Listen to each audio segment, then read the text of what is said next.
All right. So we are very fortunate today to have Kevin Bailey AM as our keynote speaker. A snapshot of his biography reads as follows. Kevin, a passionate family man, very passionate about his Catholic faith. He began his working life in the Australian Army and the Special Air Service before embarking on a career in the financial services sector. He has written books on finance, been a finance columnist for the Herald Sun for some 10 years, provided financial advice to radio listeners on 774 for 12 years. I'd now like to present our guest speaker today, Kevin Bailey. Thank you very much, and it's fantastic to be here with all you brothers and to see the Knights celebrating their 100 years here in Australia.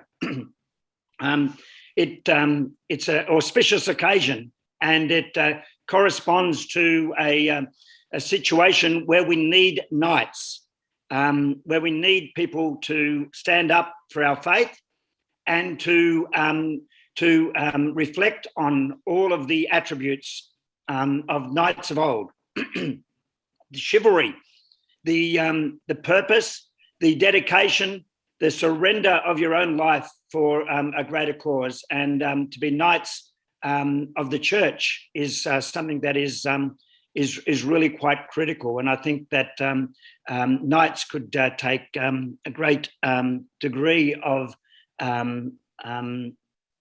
comfort from the way that Saint Michael has defended our faith, and we as knights, in one way or another, need to be defending the faith. The church is in a time of crisis. I've got incredible hope and incredible optimism for the future, but what it requires is what the church has always required. And that is for particularly us men to stand up and be counted, for us men to have courage, for us men to be prepared to lay down our life, both figuratively and in some cases, potentially literally, for what we believe in.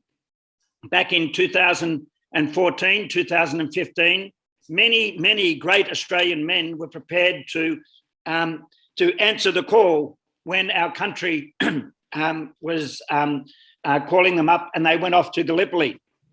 And they were prepared to give their life for something greater than themselves. When we were teenagers, for some of us many years ago, the idea of laying down your life for someone else seemed a bit scary. But when you fall in love for the first time, suddenly there's someone in your life that is more important than your own needs and wants, and suddenly this person is someone that you're prepared to to devote your life to, and so that's the romance of having that. Somehow God has put deep into our hearts a desire to serve Him. I think that we face a crisis in our church at the moment because we've stopped believing and we've stopped having faith and fidelity to what the church teaches and what it asks of us, and that we've actually lived in the world and become of the world, and we just go to church on Sunday, or we do it as a add-on or an extra. And young people recognize that this is not something that we that is really serious in our lives. How many of us men bemoan the fact that our children or our grandchildren are not practicing the faith? And that's an indictment on all of us. It's an indictment on me. It's an indictment on each of you. And it's an indictment on all of our parishes. We have something that is the pearl of great price. But somehow in our complacency over the last 10, 20, 30, 40 or 50 years or more, we've just left it up to others. And I believe that in the 100th year of the Knights of the Southern Cross, that you knights have got an opportunity and an obligation to rally to the cause and to stand for what is the most vital thing. The number of times I've heard priests and bishops say, oh, your health is the most important thing, you know, when we're concerned about COVID. Stay in your swim lane, guys. You are not doctors. It is the job of a priest and a bishop to say that the most important thing in our life is to serve Jesus Christ and to get others to come to know him and to actually get to heaven. And it's interesting, when I looked over the 2016 church life profile recently, the average age of people attending Mass is 60 years of age. Now, according to the life expectancy tables, a 60-year-old has got a life expectancy of 21 years. In 21 years, half the people attending Mass will be dead. If we think that the attendances at our churches have been falling off a cliff, if we do nothing, the do-nothing approach is not going to work. We're going to actually halve the people in our church within the next 20 years. 43% of our churchgoers are people who were born overseas. We are not home-growing our priests. We are not getting vocations. We are not getting people attending Mass if they are born here in Australia as a general rule. We are being propped up by the wonderful, faithful people who've had their faith nurtured in Sri Lanka, in Vietnam, in the Philippines, in Nigeria, in other parts of the world, in India. And so our numbers would actually be worse if it wasn't for massive immigration. The number of people in the last 20 years in any parish, when you look at the baptismal registries, even the ones that are getting their children baptized, what has happened is they're starting to really drop off. This has been going on for a few generations. I think that it all started with when the Humane Vitae came out in 1968. And it wasn't what a lot of people in the elites and in the hierarchy expected. The Holy Spirit works in mysterious ways. So what happened was we found that many people started ignoring church teaching. Many priests and bishops started ignoring church teaching, and many of the laity started contracepting and aborting and doing all sorts of things at the same rate as the regular community. And so we had this crisis of fidelity, which caused a crisis of faith. When we start seeing that we don't follow the church teaching in a whole range of areas, we don't take it seriously, then that next generation, the children of the 68 generation, myself just scraping in there, but, and lots of my peers and younger siblings, they started not taking things as seriously, but they wanted to get a good Catholic education, a cheap private education. They wanted to get some of the nice values. And so they send the kids to Catholic schools, but they don't practice the faith. And we actually go to get the kids baptized, but we don't really, we say we're going to bring them up Catholic, but we really don't insist on it as parents. We have my son made his first communion and his first confession. I think he was the only kid in his class that made his second confession a year later. We don't believe in going to confession anymore. We don't really think about sin. We think, oh, look, we've got a reasonable hope that everyone gets to heaven. Hell, doesn't really exist, or, we don't pay much attention. And so we've had a crisis of faith. The number of weddings that are occurring in churches are getting less and less and less. The number of vocations to the priesthood, the mass attendance is down. Out of 5 or 6 million Catholics in this country that profess to be Catholic, 6 or 7 or 800,000 go to Mass every Sunday. This is before COVID. And so I said I'm very optimistic and very hopeful. This is the situation we find ourselves in. And yet every time the churches come under threat or under challenge, the Holy Spirit raises up saints and raises up men like yourselves to actually fight the good fight, to actually devote your lives to turning the ship around. I looked very briefly at the objects of the order to promote the advancement of Australia as one of the objects of the order. There is an enemy that is promoting a woke culture, which is diametrically opposed to the teaching of the church. If one of the objects of the order is to promote the advancement of Australia, Australia needs you right now, right here, and we need to actually make a dramatic change to the sorts of things that we're doing. The second object is to promote the Christian way of life through the nation. It is under massive attack. Politics is downstream from culture. The media, the universities, the schools, 98% of kids going through Catholic schools leave year 12 not practicing their faith. You know, if I was running a business and I had a 98% failure rate, I wouldn't be continuing to do that, that division of the business. And yet, because we get so much money from the government, we continue to run schools and hospitals, and we think that's okay. Meanwhile, our average age of people attending Mass is 60, and half of them will be dead in 20 years. A third object is to promote the welfare of members and their families. How many of us are concerned that our children or our grandchildren are not practicing their faith? There is nothing more critical to the welfare of members than to actually bring about a renewal of faith in all of our families. And the only way that we can do that is by laying down our lives. Young boys particularly look to their mother for nurture, but they look to their fathers for character, or their grandfathers. We have to stand up. You know, my wife has got more character in her little finger than I've got in my entire body. And yet, no matter how faithful my wife is or how devout my wife is, my kids or grandkids will look to me as the male as to what the character is. You can see how many Italian mums that go to Mass all the time, but their husbands are in the mafia and the kids end up joining the mafia. But they love their mums. The number of people in prison who love their mums, but you know, their dads are missing in action. So the welfare of members and their families, nothing can be more important to their welfare than to know, love, and serve Jesus, and to serve God. To encourage spiritual, social, and intellectual activities of its members. You know, how many of us are going to daily Mass? We can't go to any Mass at the moment because of lockdowns, but daily Mass. How many of us are praying the Rosary? How many of us are going to confession monthly or even yearly? How are we promoting and encouraging spiritual and intellectually?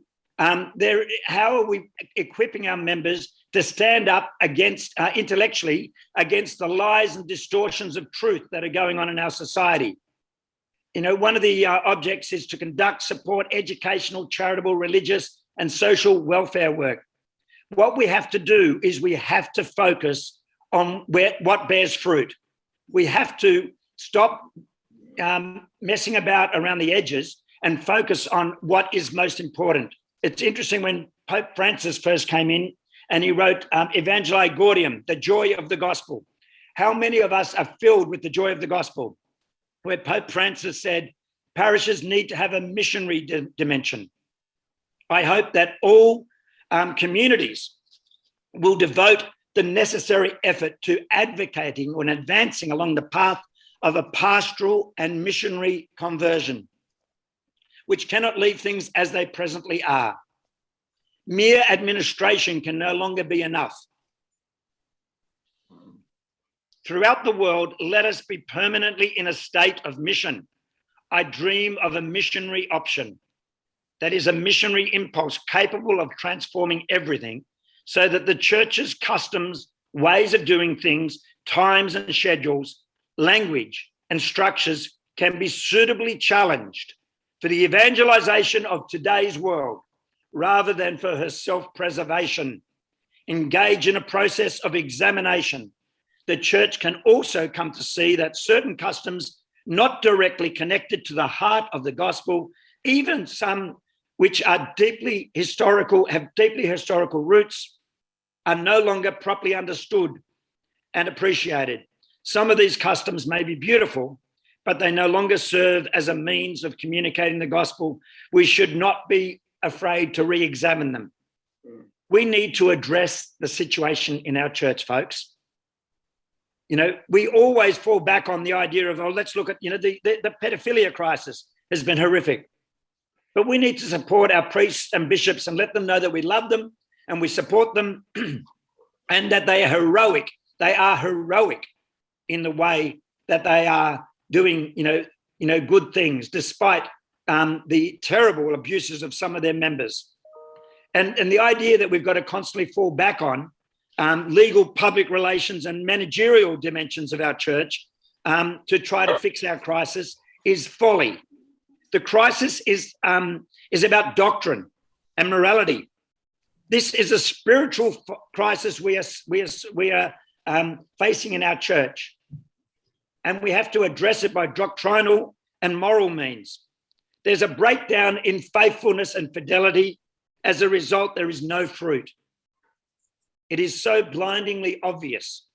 If bishops and priests and laity faithfully teach what the church teaches in our catechism, and really does it in love, but speaks the truth. We don't hear from the pulpit anything about these critical things, about morality, about truth, about heaven and hell, about the end things, about the consequences. People are frightened. They want to be popular, and leadership is not a popularity contest. We need better leadership, greater leadership, and we need to encourage greater leadership. We need to have leadership in our schools. We've allowed people into our school systems that don't even believe in God, or certainly don't believe in the teachings of the church in relation to marriage, in relation to euthanasia, in relation to contraception and life and abortion and all sorts of things. And also what it teaches about sexuality and morals. And it's not lived by, even, by some of our pastors. And it's not we're not focusing on the gospel and our call to mission. And we wouldn't be facing a crisis if we got back to what we need to be doing. I think it's that public response to Humanae Vitae that began the rot nearly, 60 years ago, 50-something years ago.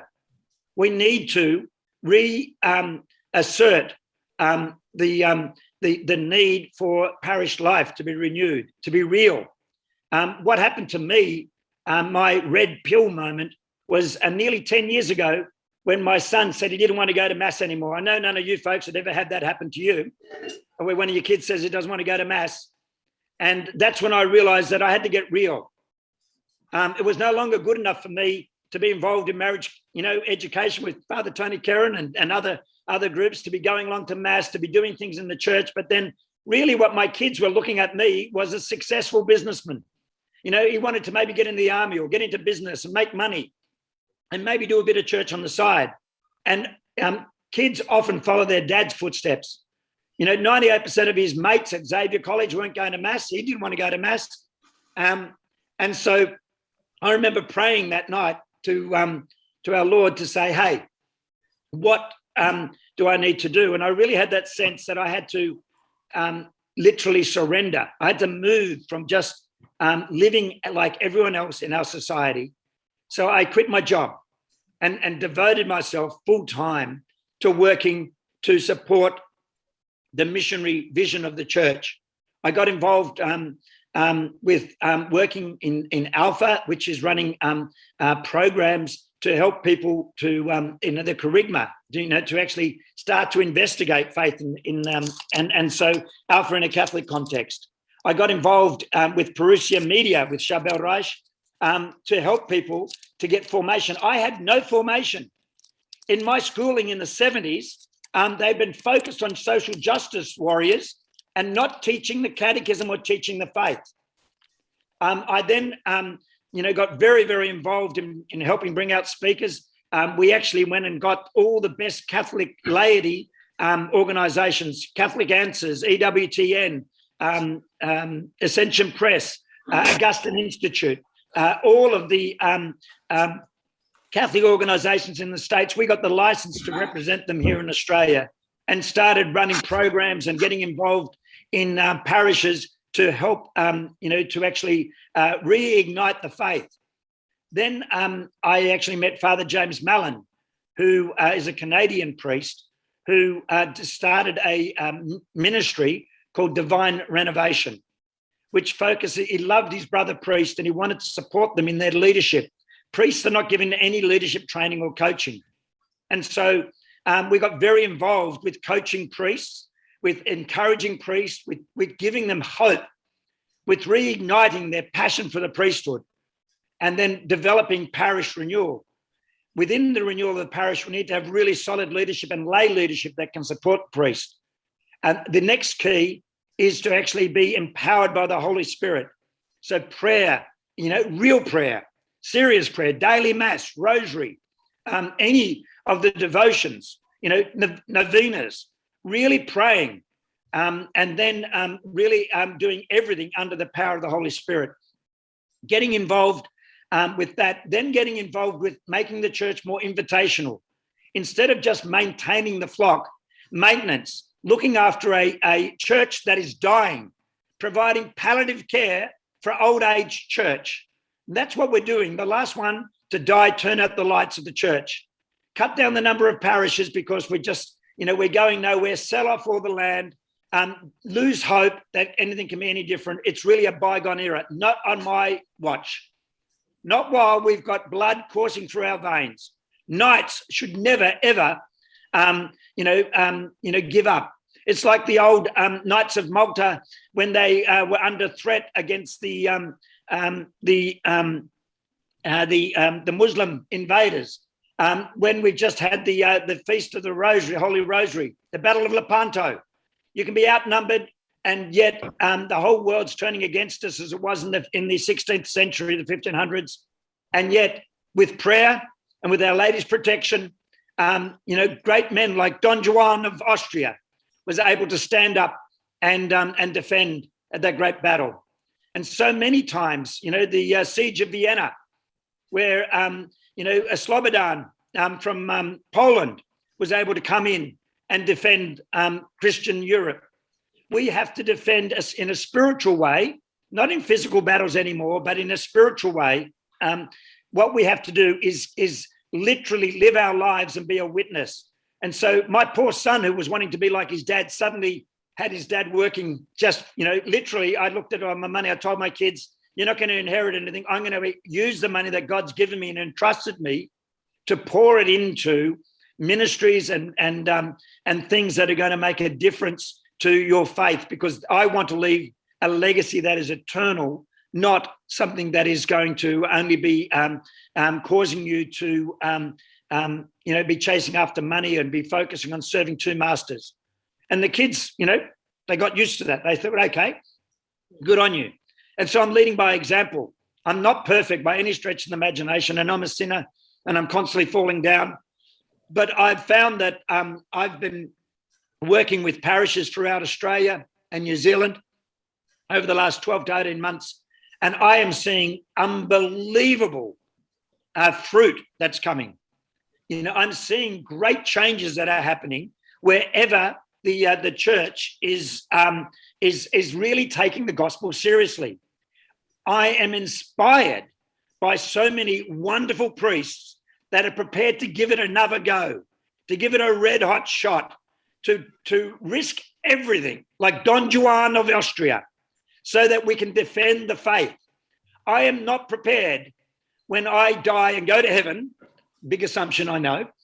And then, when I get to heaven, if I get there, I'm going to meet all these unbelievable, Saint Ignatius. I'm going to meet Aquinas. I'm going to meet Francis of Assisi. I'm going to meet the apostles. I'm going to meet all these people, and they say, wow, who are you? Where'd you come from? I say, I'm Kevin, and I'm from Australia, and I lived between 1960 and 2060, because I'm going to live to be 100, by the way. And they're going to say, what happened to the church in that 100 years that you were on your watch? I said, well, the church attendances went off the cliff. Virtually, it was only the refugees and the immigrants that basically were going to mass by the end of it. The number of priests, they had to shut down parishes. I was really, on my watch, I was like Belgium, where at the end of the Second World War, they had about 90% of people going to mass, and now they've got less than 1%. And then these guys are they're going to pick on me for all eternity for the lousy job I did on my watch in Australia while I was here, not on my Nelly. If I go out, I'm going to go out with my boots on. I'm going to be fighting every step of the way. I'm going to be speaking the truth no matter what the cost. I'm going to be putting my financial resources into God's, my brother said, how come you've got so much money? You don't deserve it. You just drive an old bomby car. And I somehow think that God has entrusted each and every one of us with our financial resources because he knows that we're not going to be tempted to follow off after that demon master of mammon. He's basically, it's his money. God doesn't need my money. He made all the gold in the world. He made all the diamonds. He invented money. He just needs me. He needs my surrender, that I'm going to devote my life to him so that my children and grandchildren can know that I have lived a life, and what is most important, that what I'm prepared to lay my life down for is something worth dying for. Then they will pay attention. And if we don't do that, we will be some sleepy old men who just preside over the death of the church in this part of the world, like it died in Carthage or Hippo or many, many other places where the church was vibrant and no longer exists. Not on my watch, not on my Nelly will you see me go out silently and quietly. We need more knights. We need more knights that are prepared to surrender and not just live our lives where we have a nice little social chit-chat, a nice little clubby atmosphere, and mass should no longer be some sort of where you go along and you have some sort of little social club. We are here on the bark of Peter to be crew members, not passengers. If we are not actively proclaiming the gospel, then what the heck are we doing filling a space and having a bum sitting on a seat, being a bludger and doing nothing? It's time to stand up. It's time to get off the potty or do the business. No more hanging around, waiting and thinking that someone else is going to do it.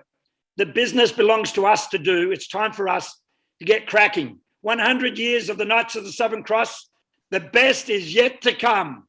The next 100 years is going to be a cracker if we rise to the challenge and we start getting real. We start devoting our life and living our life, living out the gospel, praying, living the gospel, proclaiming, and getting actively involved in something that is worthwhile being actively involved in, that is more worthwhile than anything else. At a time when our culture and our church and our society is under attack from the Marxist woke brigade, it's time for us to stand up and say, no more, not on my watch. We have got to make a difference. God is asking us, God is imploring us. Our Lady, the Blessed Mother at Fatima said that, there'll be attack against the family and against, what's going on. But, basically her Immaculate Heart will prevail. We are called to live out our vocation. We are called to call our priests and bishops to live out their vocation and to have the courage to be what they were ordained to be, great leaders who can actually make a difference and no longer succumb to the easy option and the populist option of just trying to be all things to all people. We need to invest disproportionately in those areas that bear fruit. And I think that you knights need to join me on this quest, because the benefits are out of this world. Thank you. Thank you very much, Kevin. Very passionate. That's what I love to hear, mate. Look, I open it up for question time, if that's all right. Sure. Brothers, just state your name. And branch. And branch. And Frankie Blasi, Essendon Kilo Branch. Congratulations, Kevin. I think the next thing they should have done would be to ask the editor-in-chief of The Age newspaper to interview you like you done now, and to see the agnostic people of The Age, if they would have to believe in the things you said. That's what we have to do about it. But you've done a fantastic job. Congratulations.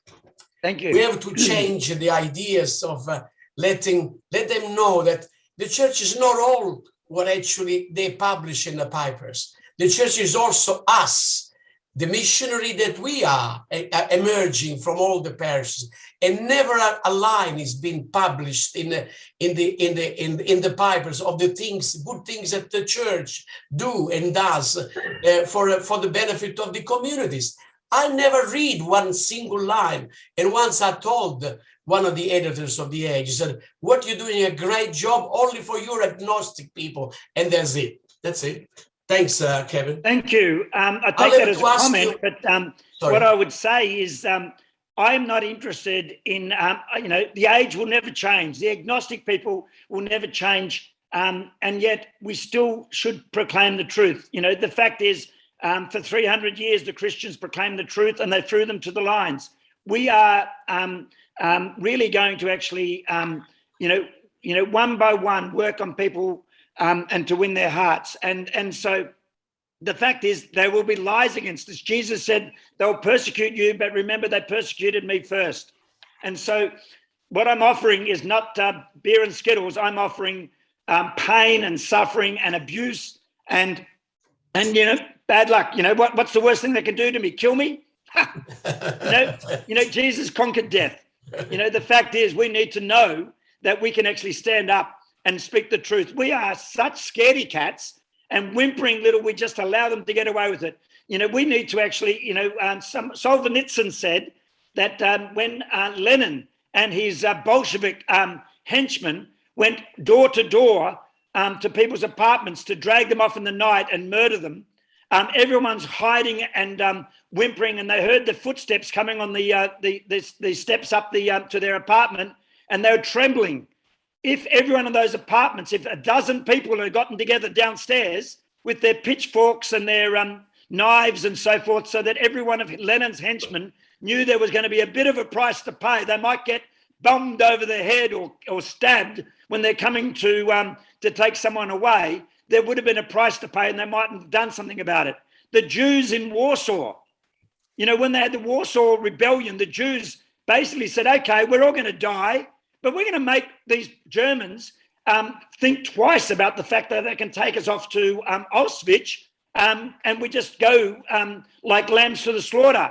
And so what happens is we've got to make I'm not talking about stabbing anybody, by the way, I just want to be clear, but we've got to make these atheists pay the price. I saw Jordan Peterson on Q&A just ridicule some of the people, and he's not even Catholic. I saw Cardinal Pell when he went on and against that atheist Dawkins, who's such a smug so-and-so, and basically was able to put him in his place. We've got to be out there and just in love and in truth, speaking out about who we are. And there is so much that we do, but they'll never give us credit for it. And we can continue to promote it, but ultimately we've got to, be talking to our own and be faithful to the teaching authority of the church. We've got to have a renewal of daily mass and rosary. We've got to have a renewal of prayer. We've got to have a renewal of benediction and Eucharistic adoration. We've got to have a renewal of all the things that bear fruit. We've got to look at the parishes that are attracting huge numbers of young people. We've got to look at the parishes that are doing certain things and do those certain things. We've got to invest disproportionately where it works. We've got an incredible cure for the ills of this world. And we run around saying, your health is the most important thing. Give me a break. When they want to shut down our churches. Let's just go along with whatever they want us to do. We've got a few more questions, so we'll Sure. Brother John Gould. Okay, Kevin, John Gould from Doncaster and Templestowe. Very, very impressed with your dissertation. It was wonderful. I think it's the best speech I've heard in many, many years. Any chance of getting a synopsis of your speech or a video recording? Or I would have loved to have recorded your. That'll be We've got a available, recording John. of this already. John, there's a recording. There's a It's recording. been recorded. The conference will be made available to members in the next few days. Thanks very much. Good. Brother, Well done, Kevin. A copy of the actual or address, or just simply the whole The video. the whole day. Brother Dominic Amato. Thank you. Dominic. Unmute yourself, Dom. Kevin, I really enjoyed your talk. I've met you before, as you know, and you have fantastic knowledge of our faith and politics. You mentioned in your talk things like abortion, euthanasia, people in schools that don't even believe in God, which if Daniel has his way, they won't be able to be sacked. Anyone that does whatever, they won't be able to sack anyone in the LGBT community. So if they declare their position beforehand, and they do get sacked, they could say it was discrimination. So I was just wondering. Yet Daniel Andrews can actually sack anyone who doesn't believe in his Labor Party values. Exactly. Bit of a double standard there, don't you think? Yeah, exactly. If they don't believe in our faith and the teachings of our faith and the catechism, we can't sack them. But the Greens Party, if I got employed by the Greens Party, you reckon they might sack me? Exactly. So my question is, given the link between politics and a lot of these faith issues, have you considered standing for Parliament again, or perhaps joining the Knights? So if you're not a member already. It's a good question, but I did stand for politics the last election, and people were with the Conservatives party to stand for the Senate, and I stood against the Greens in the Batman by-election to stop the Greens getting in. My sense is that politics is downstream from culture. I did think that we need to change things, and that God's calling me, to get into politics, because there's too many Catholic politicians that are too weak. They're weak-kneed and they're wusses.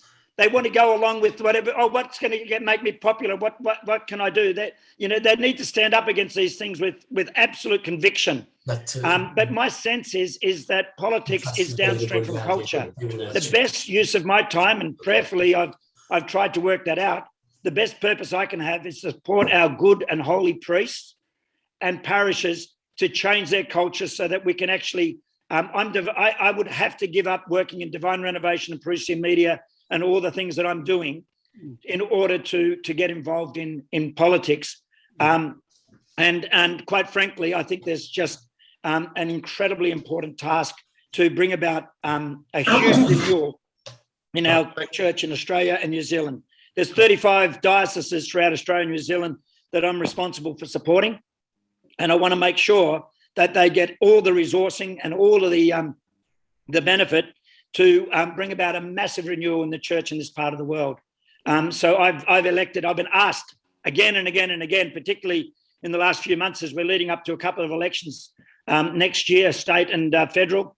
But my sense is I've got really important work to do within the church, within the culture. All of us have got important work to do within the culture. It's not just the politicians. The politicians reflect the culture, and we get the politicians we deserve.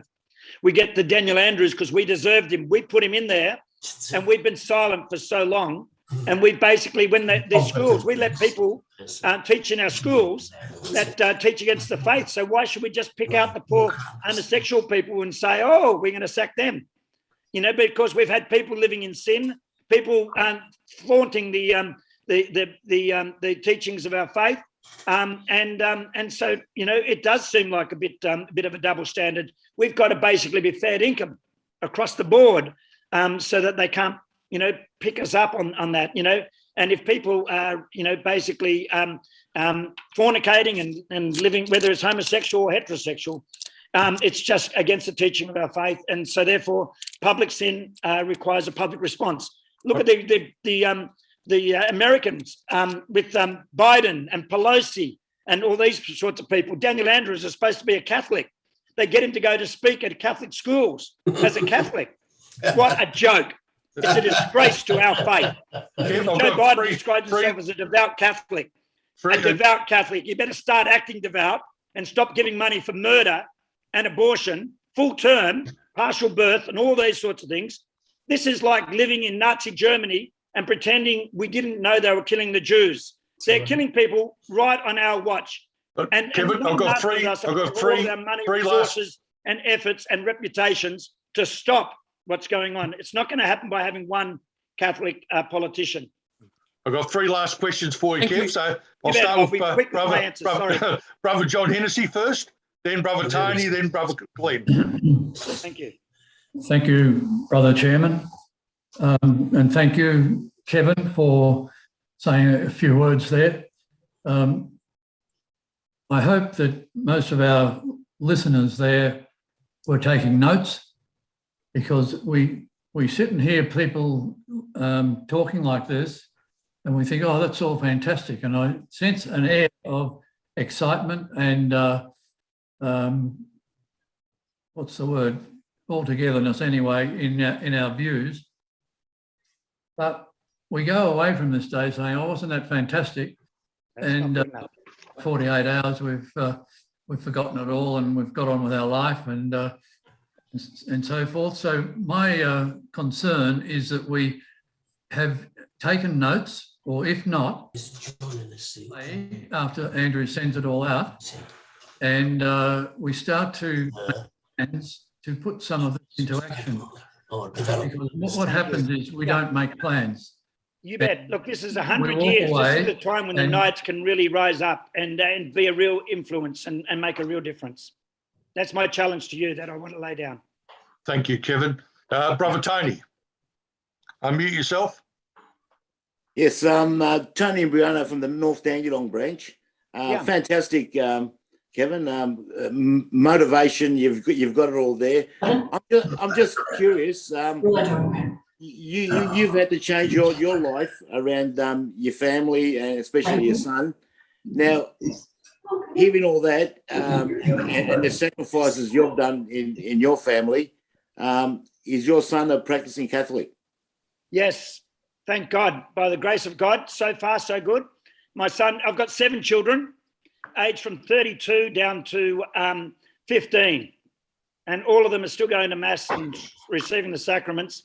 Not from anything, but that I know that would not have happened if 10 years ago I didn't quit my job and basically walk away from all the fame and the accolades of being, I was the Consul General for East Timor. I ran their sovereign wealth fund with $16 billion. I had 50 people working for me. I was just full of myself. And I had to say, hey, I had to go from rooster to feather duster. And every one of my kids saw that this is the most important thing, that we pray together as a family. They've left, they're starting their own families. I've got some grandchildren.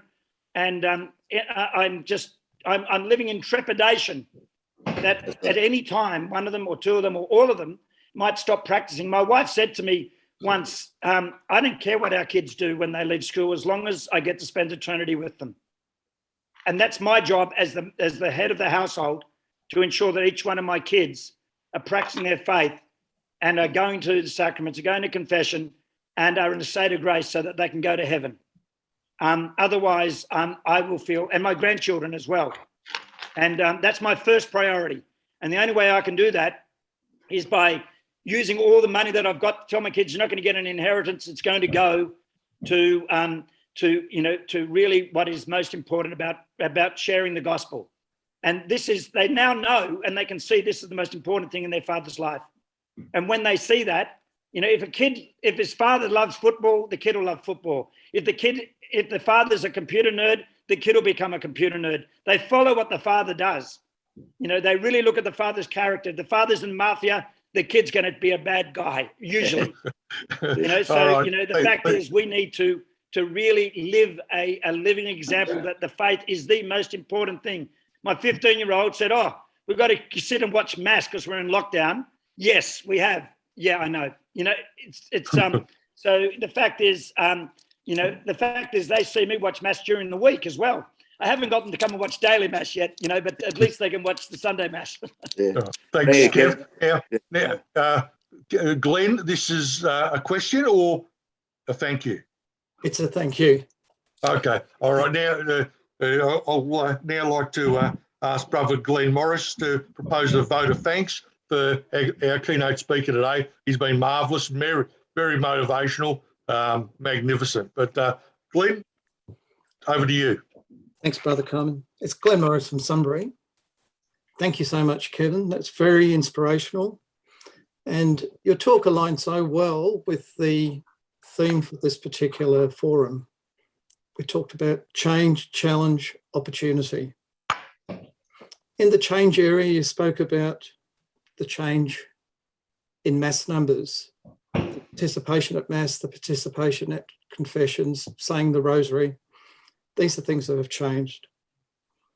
The challenge, very sobering when you said that the numbers that we got currently are going to be halved within 21 years. That's real food for thought. But most importantly, the opportunities that we have. This is what we can control. The opportunity and obligation to rally for the cause, the renewal of faith in our children. We all read the objects of the order, but you very succinctly told us how we actively should enact those objects. I like one of your phrases. We must be crew members. not passengers.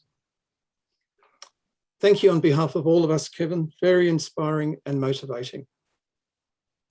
God bless you Well done. all, and God bless the Knights of the Southern Cross. May you continue to thrive and to make a difference in a church. God knows we need you. Thanks, guys. God bless. Thank you, Kevin. Very much appreciated. Thank you.